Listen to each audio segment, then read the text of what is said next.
Assalamualaikum warahmatullahi wabarakatuh.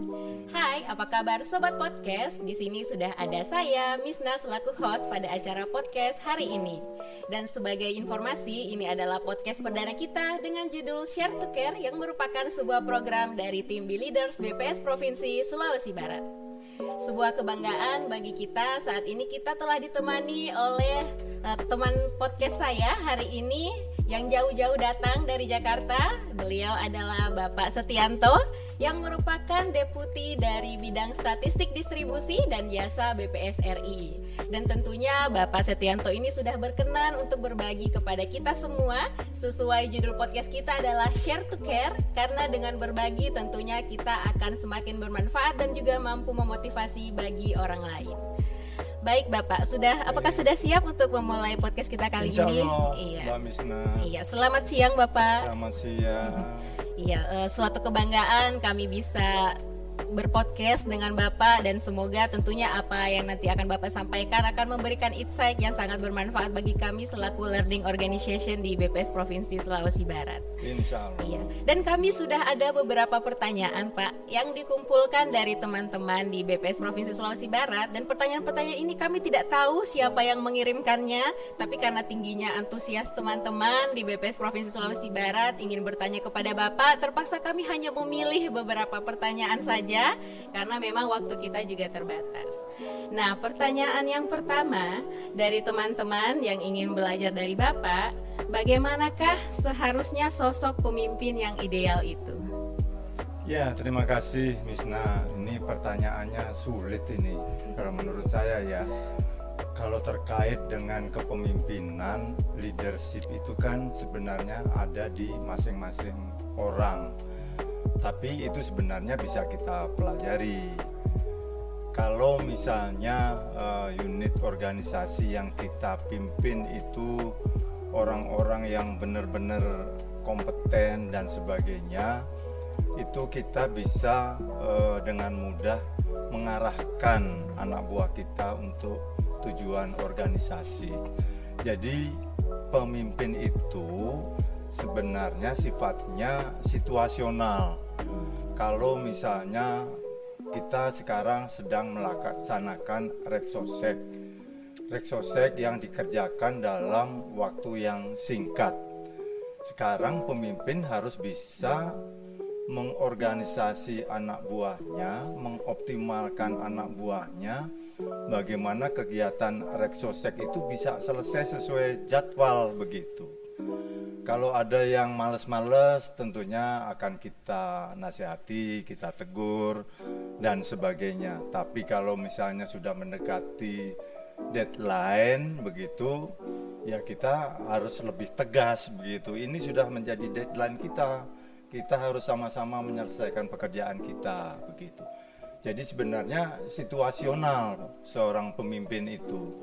Dan keberhasilan suatu organisasi itu tidak dipengaruhi seberapa cepat pemimpin itu berlari. Jadi bukan dari pemimpinnya, tapi dari anak buahnya yang lambat begitu. Jadi kita nggak bisa mengakui bahwa saya bekerja keras, bekerja lari misalnya. Tapi kalau anak buahnya tidak mengikuti, ya organisasi nggak bisa berjalan sesuai dengan tujuan organisasi. Nah, saya kira itu ya. Iya, baik, terima kasih Bapak. Nah, tadi sudah dijelaskan bahwa sebaiknya pemimpin bisa bersikap situasional ya Pak ya. Dan tadi juga sudah disampaikan bahwa kalau misalnya ketika pekerjaan sedang padat seperti reksosek ini, mungkin perlu kita memasang deadline gitu dengan tegas kepada pegawai. Nah, kalau dari sisi yang lain Pak, ketika kita bisa misalnya melihat dari karakter dan level kemampuan bawahan kita. Kan tadi mungkin ada yang bawahan kita tuh dia lambat berlari sehingga kan akan mempengaruhi tujuan organisasi. Nah, kira-kira pendekatan personal apa Pak yang bisa digunakan ketika kita menghadapi mungkin karakter dan kemampuan yang di bawahan kita itu yang berbeda-beda? Ya, memang kita harus memahami karakteristik anak buah kita ya. Kalau memang dibina nggak bisa, Ya barangkali tentu perlu rotasi atau mungkin nggak cocok di unit tersebut atau mungkin ada masalah pribadi misalnya. Ya pemimpin harus tahu itu begitu. Kita jangan pokoknya organisasi harus berjalan dengan target-target yang ada. Tapi kita juga harus bisa memahami anak buah kita begitu. Oh, anak buah kita ini sedang ada masalah pribadi misalnya, anaknya sedang sakit. Nah, bagaimana kita bisa mengoptimalkan, oke, yang sedang sakit barangkali kamu cuti dulu deh, tapi dialihkan ke anak buah kita yang kira-kira masih mampu untuk mengerjakan pekerjaan yang multitasking lah begitu. Saya kira itu. Iya, baik Pak. Jadi memang selain tadi harus bersikap situasional, juga perlu tetap humanis ya Pak ya. Pemimpin tetap tegas dan humanis melihat apa sih sebenarnya yang sedang dihadapi oleh bawahan kita. Karena tentunya ketika ada kendala itu mungkin saja ada masalah pribadi yang mereka hadapi juga ya Pak ya. Baik. Nah, ini melanjutkan dari cerita yang tadi Pak. Sekarang ini bagaimana pimpinan melihat dan menyikapi model kerja BPS ya Pak ya, apalagi ini sudah ada Reksosek, ST juga sudah mulai menabur genderang perang. Nah ini kan pegawai BPS itu sudah merasakan semakin berat dan padatnya kegiatan. Nah terutama di pegawai-pegawai yang di daerah. Nah kalau dari pimpinan di tingkat pusat sendiri Pak, bagaimana melihat dan menyikapi padatnya kegiatan ini Pak? Ya barangkali padatnya kegiatan ini tidak hanya dirasakan di daerah. Di pusat juga tekanan-tekanan dari stakeholder kita juga tinggi begitu. Kita harus mampu menyelesaikan pekerjaan-pekerjaan yang ditugaskan kepada kita begitu. Nah ini pemimpin sekali lagi harus bisa membangun awareness ya, awareness terhadap perubahan-perubahan BPS yang kita hadapi begitu.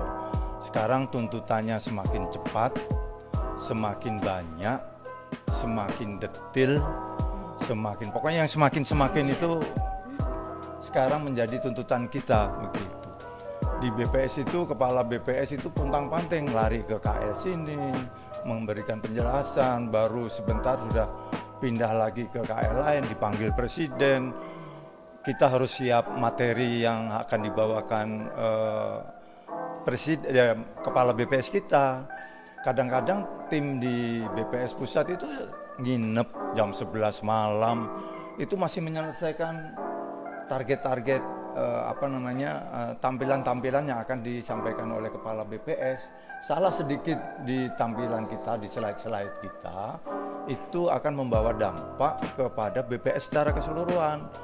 Kan kalau kepala BPS menyampaikan A, ternyata harusnya B, orang luar melihatnya ya BPS kok begini, bukan kepala BPS-nya kok begini, bukan begitu, tapi BPS-nya kok begini begitu. Jadi tidak hanya di pusat, di daerah itu juga pimpinan harus bisa memberikan pemahaman bahwa yang kita hadapi sekarang dan ke depan itu sudah beda dengan yang dulu-dulu.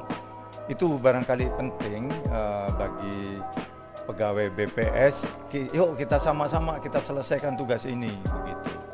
Kalau itu sudah kita kerjakan sama-sama, tidak hanya bertumpu kepada satu orang, dua orang atau kepala, ya insya Allah pekerjaan itu bisa kita selesaikan dengan baik.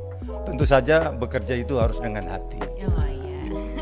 Baik, sebuah jargon yang bagus sekali ya, bekerja itu harus dengan hati. Nah, jadi tadi ini untuk teman-teman yang di daerah yang sering merasakan padatnya kegiatan atau seperti itu, di BPS pusat tuh justru lebih padat lagi dan lebih berat lagi bebannya ya Pak ya, karena mereka sudah akan mengambil keputusan, membuat perencanaan kegiatan itu sudah level nasional.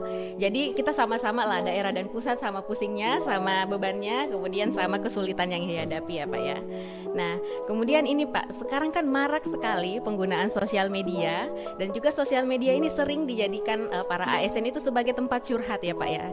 Nah mungkin juga ada pegawai-pegawai yang pernah curhat tentang organisasinya, tentang kantornya di sosial media, menyampaikan kritik dan saran karena mungkin merasa tidak ada media untuk menyampaikan langsung kepada pimpinan langsungnya.